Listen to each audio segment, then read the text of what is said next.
Foreign language skills. Intermediate. Module 11. Addiction of modern teenagers to technological tools. 11.1. Hey, you look really unhappy. What's going on? You don't want to know. Okay, see ya. Wait. Why are you walking away? Well, you said I didn't want to know. No, wait. You see, my parents really don't love me. What do you mean? When I met them last week, they seemed really caring. You don't understand. You see, I want a new smartphone. I need one, and my parents won't buy me it. Excuse me, but don't you already have an iPhone?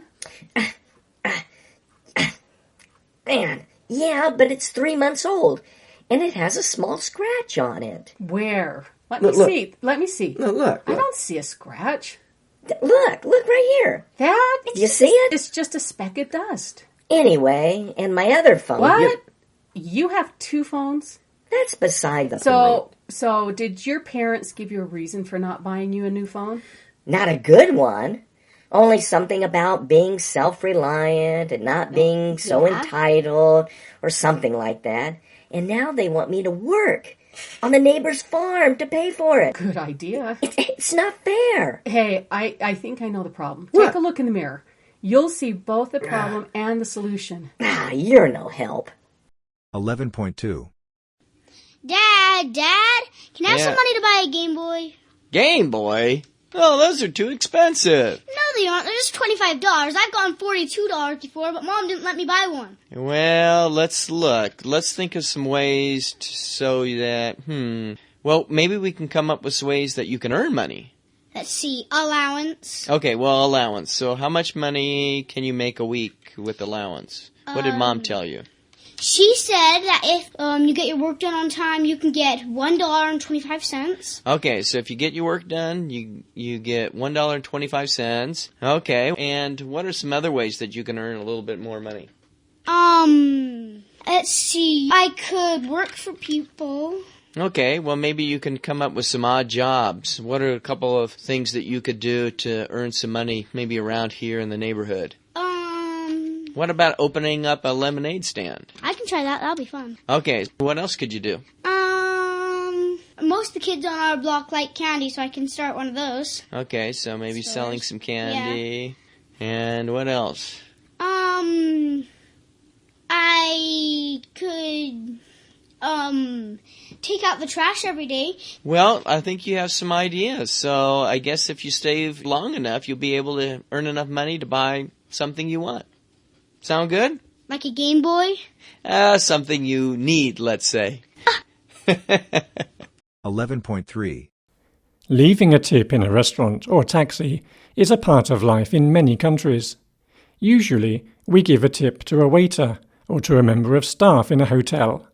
At other times, we put the tip in a jar next to the cash register. With modern technology, there is a new way to tip: self-checkout machines. People are not so happy about them. The machines are asking for tips. They are in airports, stadiums, cookie shops and cafes in the USA. Self-checkout machines mean there is no face-to-face contact between people.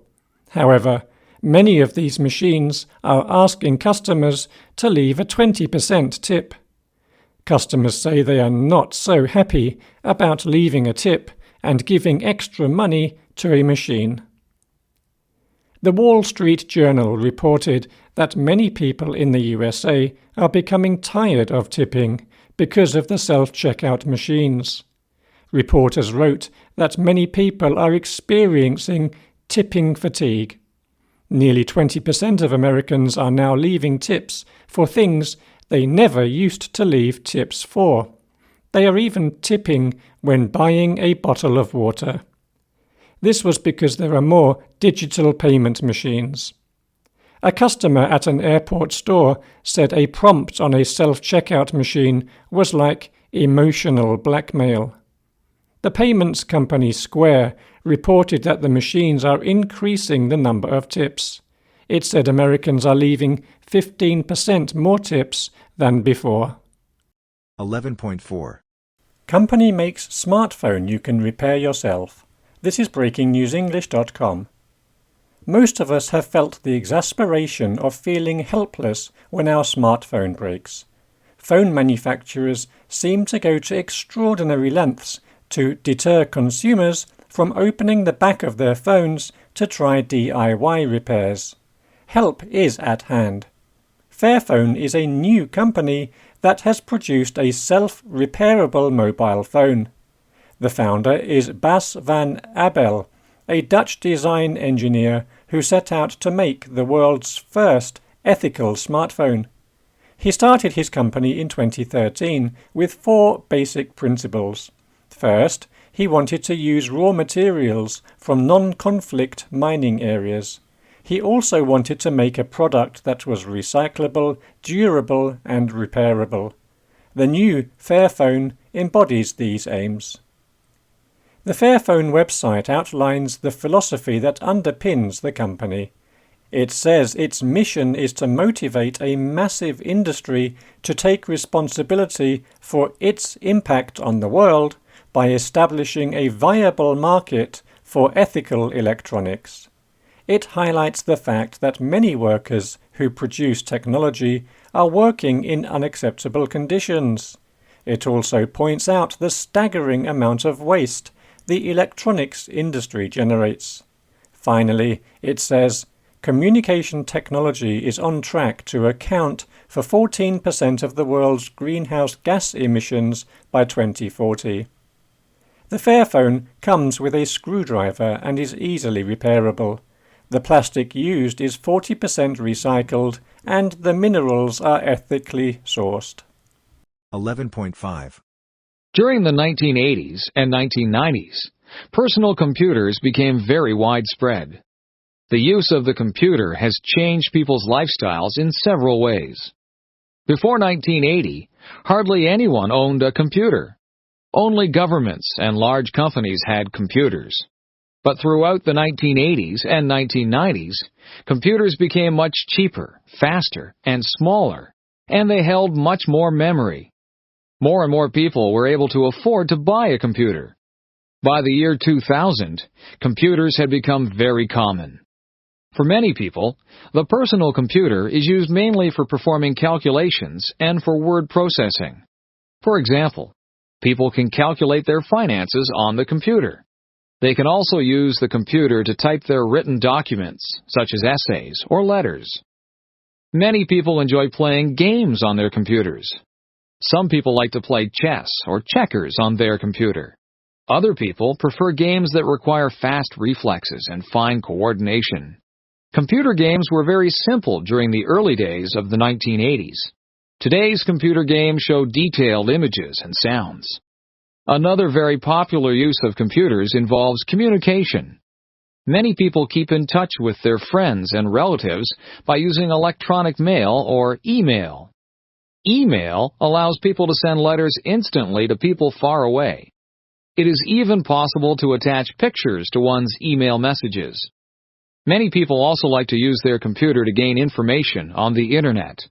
The Internet is a vast network of electronic pages where people can find information on many different topics. For example, people can read newspapers and magazines on the Internet. Personal computers have only existed for a short time, but for many people, those computers have quickly become a very useful part of everyday life. 11.6. The sound of kids hanging out together. Or at least how it sounded a few years ago.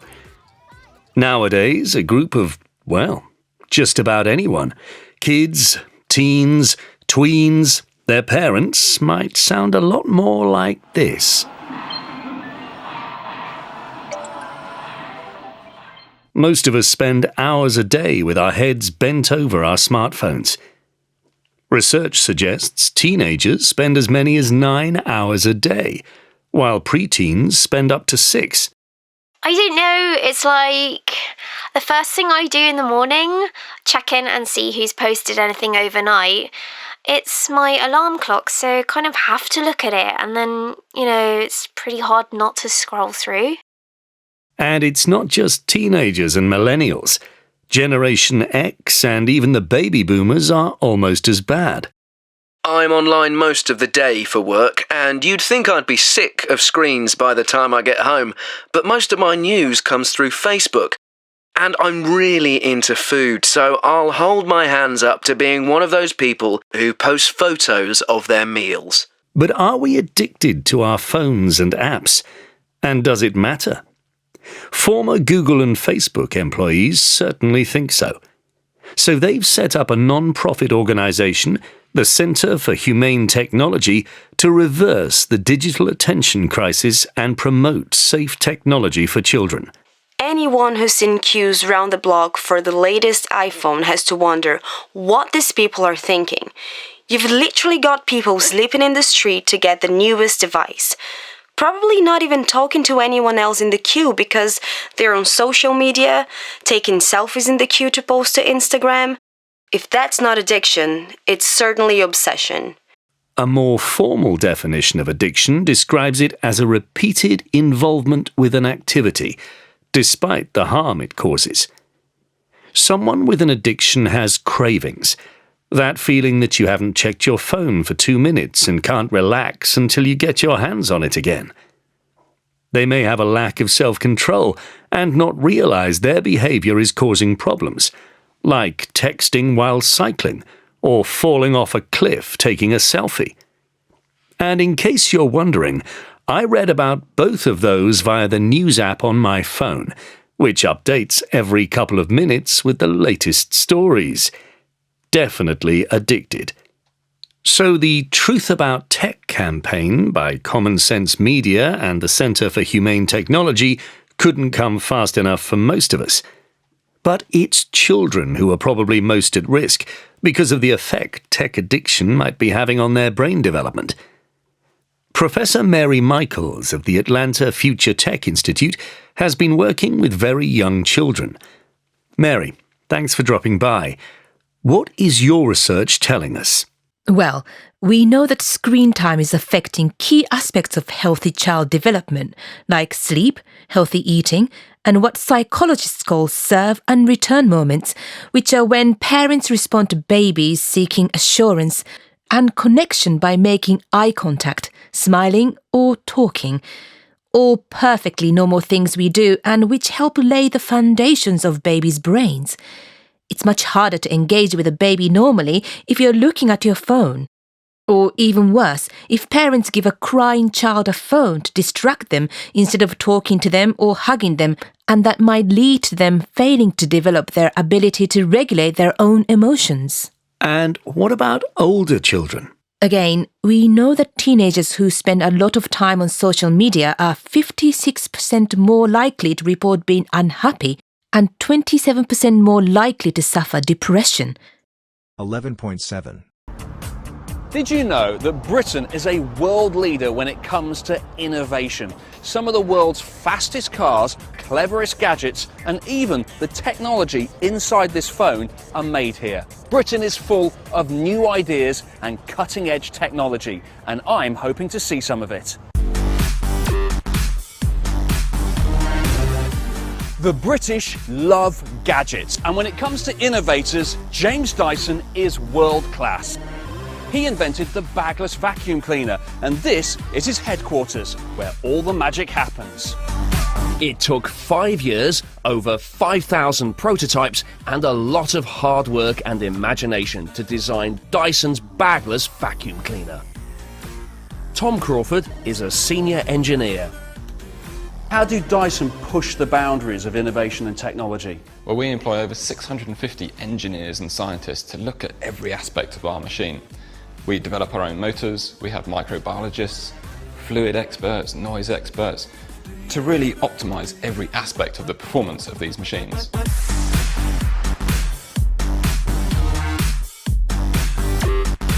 How do you meet the needs of the international market? Well, we sell machines in over 50 different countries, so we have a really good understanding of what they want and what they need. And for example, for Japan, we know that their rooms are much smaller, and we design a product to suit their demands, which is much smaller than the European models. Excellent. Can you show me around your latest technology? Yeah, please. I've used one of these before. Yeah, they're excellent. Dyson Airblade is the fastest, most hygienic hand dryer. It uses the Dyson digital motor, which rotates at over 5 times the speed of a Formula 1 engine, pushes air out up to 400 miles an hour and dries your hand in under 10 seconds. Awesome. What about this here? Okay, experts in moving air, we've looked at the domestic fan and we've produced a bladeless fan which pulls air through the middle. It's very smooth, non-buffeting airflow and very safe. That's excellent, isn't it? And it doubles up nicely as a hairdryer too. How are you going to go into the future for Dyson? Well, I can't tell you what our secrets are, obviously. No, but we've got a very exciting plan of products for the next 10 years and plan of research for the next 20 years. And we're also obviously looking to launch fantastically exciting products like the new Dyson Digital Slim. Now, this uses another Dyson Digital motor, which is very lightweight and powerful. No cord? No cord, cordless, batteries. Okay. Have a go. Got to have a go. Oh, smooth. Loving that. Tell you what, Tom, thank you very much indeed for showing me around. While I'm here, do you want me to just quickly... Yeah, just tidy up for us. And... Yeah, feel free. No worries. Thanks. Thank you. Cheers. Okay. 11.8. More than 4 billion people in the world use the internet, and almost everyone agrees that its introduction in the 1980s was, overall, a very good thing. The internet is a tool that we use in so many positive ways. We use it to play games, find new jobs, make new friends, learn new things, shop online, and much, much more. However, like most things in life, not everything about the internet is good. Here are 5 bad things about the internet. First, many people use the internet far too much. It could even be argued that many people are addicted to it. In the United States, for instance, it is quite common for people to use the internet as much as 24 hours each week, or about 3.4 hours each day. In Europe, meanwhile, many people say that the internet is more important than watching TV, having a car, or even getting washed. I have to wonder. Do people like this even have the time to use their brains? To think original thoughts? Second, many people use the internet at work, not to just get their jobs done, but for personal use. But does checking your Facebook at work really decrease your work productivity? The research on this is mixed. Many studies report little negative impact, but one particular study reported, in 2016, that workers spend up to 32% of their work time checking their social media accounts. Third, internet use may cause depression and anxiety. This may be due to the large amount of negative news online, as well as to the pressure that some people may feel when they compare their lives to the perceived lives of their social media connections. Fourth, anyone can go online and post information that they claim is true, but, when fact-checked, a lot of this information turns out to be untrue. This was a serious problem in many countries during the COVID-19 pandemic. Finally, some internet users are criminals who want to infect your computer with a virus for the purpose of stealing your bank account or credit card information. Or they may pretend to be someone who they aren't, with the intention of scamming you, or tricking you, into giving them lots of money. Knowing how the internet can harm us is very important, because, with this information, we can take steps to minimize its negative effects. 11.9. The sound of kids hanging out together. Or at least how it sounded a few years ago. Nowadays, a group of, well, just about anyone, kids, teens, tweens, their parents, might sound a lot more like this.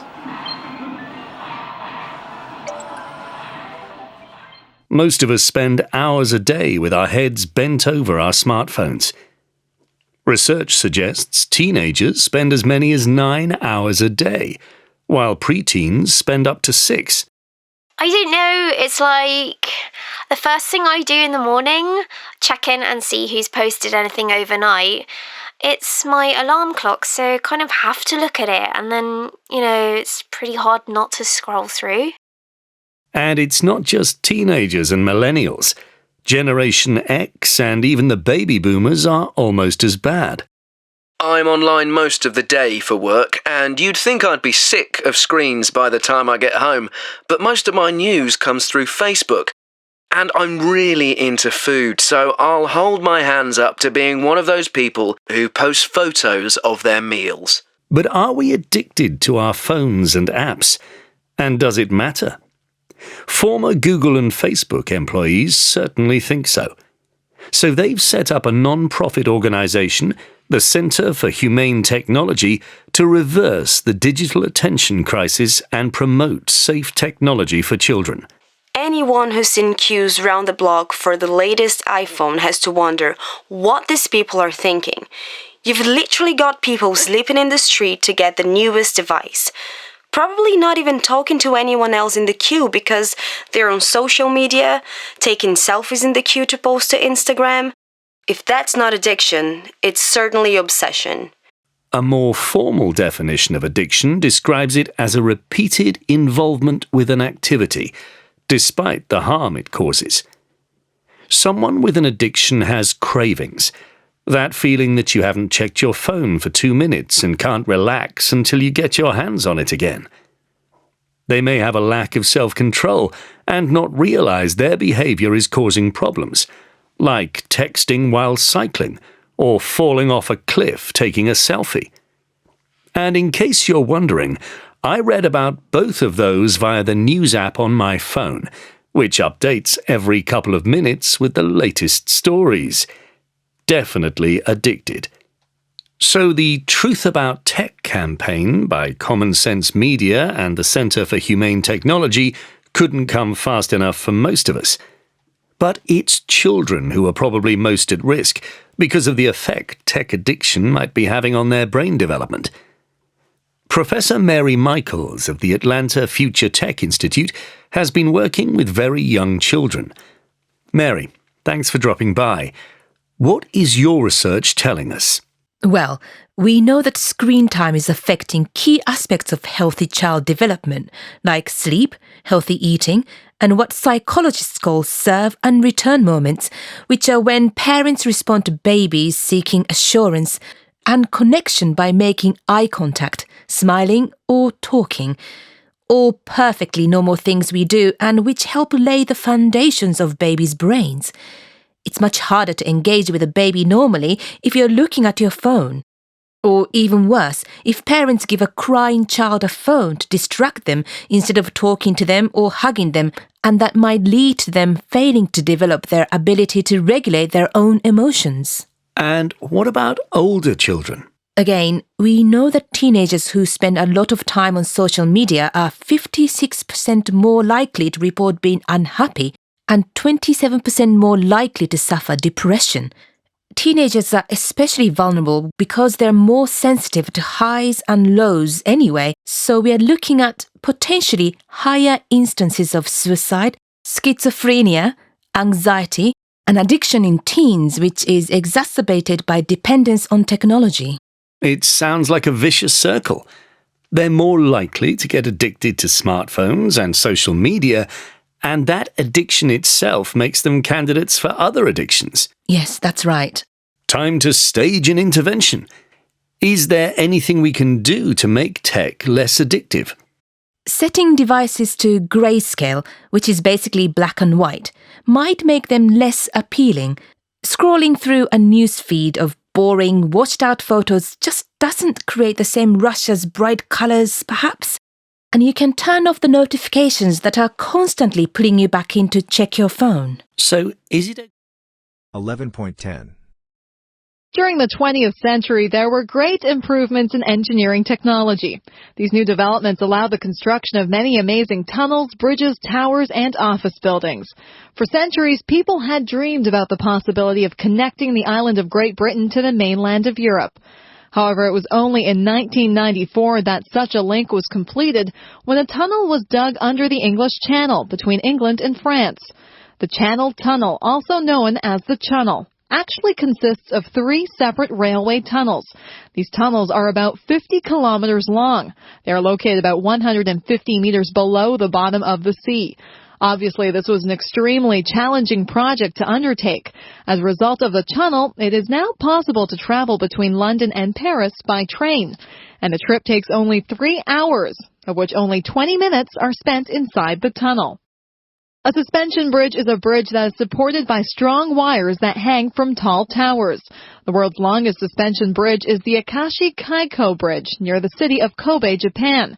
This bridge is nearly 4 kilometers long, and the 2 towers near the middle of the bridge are about 2 kilometers apart. It took almost 20 years to design this bridge and 10 years to build it. This bridge was designed to withstand extremely strong winds because Japan often experiences windstorms called typhoons. The bridge was also designed to withstand powerful earthquakes, which sometimes hit Japan. At the beginning of the 21st century, the world's tallest freestanding tower was the Canadian National Tower, or the CN Tower. The CN Tower is 553 meters tall. It is located in the city of Toronto, within the Canadian province of Ontario. This structure was built in 1975 as a television and radio tower. Before the CN Tower was built, TV and radio reception in the Toronto area was poor. This was because the TV and radio signals were blocked by the buildings of downtown Toronto. When the CN Tower was built, this problem was solved. Of course, the CN Tower is also a famous tourist attraction. People can ride in the very fast elevators that take them to observation areas, which are at about 350 and 450 meters above the ground. Although the CN Tower is the world's tallest tower, it is not an office building. The tallest buildings in the world are the Petronas Towers in the city of Kuala Lumpur, Malaysia, and the Sears Tower in the American city of Chicago. The Sears Tower, which is 442 meters tall, was completed in 1974. It has 110 floors, and its top floor is the highest office floor in the world. However, the Petronas Towers reach slightly higher, to a height of 452 meters. The Petronas Towers were completed in 1998.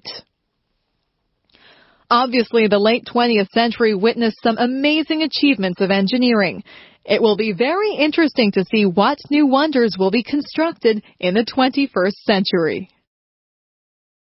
11.11 Google Maps now lets you find fresh air. This is breakingnewsenglish.com. Google Maps has lots of useful features. It plans routes and provides real-time directions. It also gives traffic information, restaurant reviews, and lots more. Its latest tool is its Air Quality Index, AQI. Before going on a picnic, camping trip or hike, you can check the air quality. Google said we can check conditions like whether it's unusually smoggy. It is a measure of how healthy or unhealthy the air is. The new air quality feature is on the Layers icon on Google Maps. This is where the satellite and street views are. Google said, "We collaborate closely with partners in the weather and air quality space to provide helpful and authoritative information. We hope these tools help you feel safe and informed." The AQI also provides updated information on the health impact of air quality. In addition, there is a Wildfires Near Me feature to advise people on fires.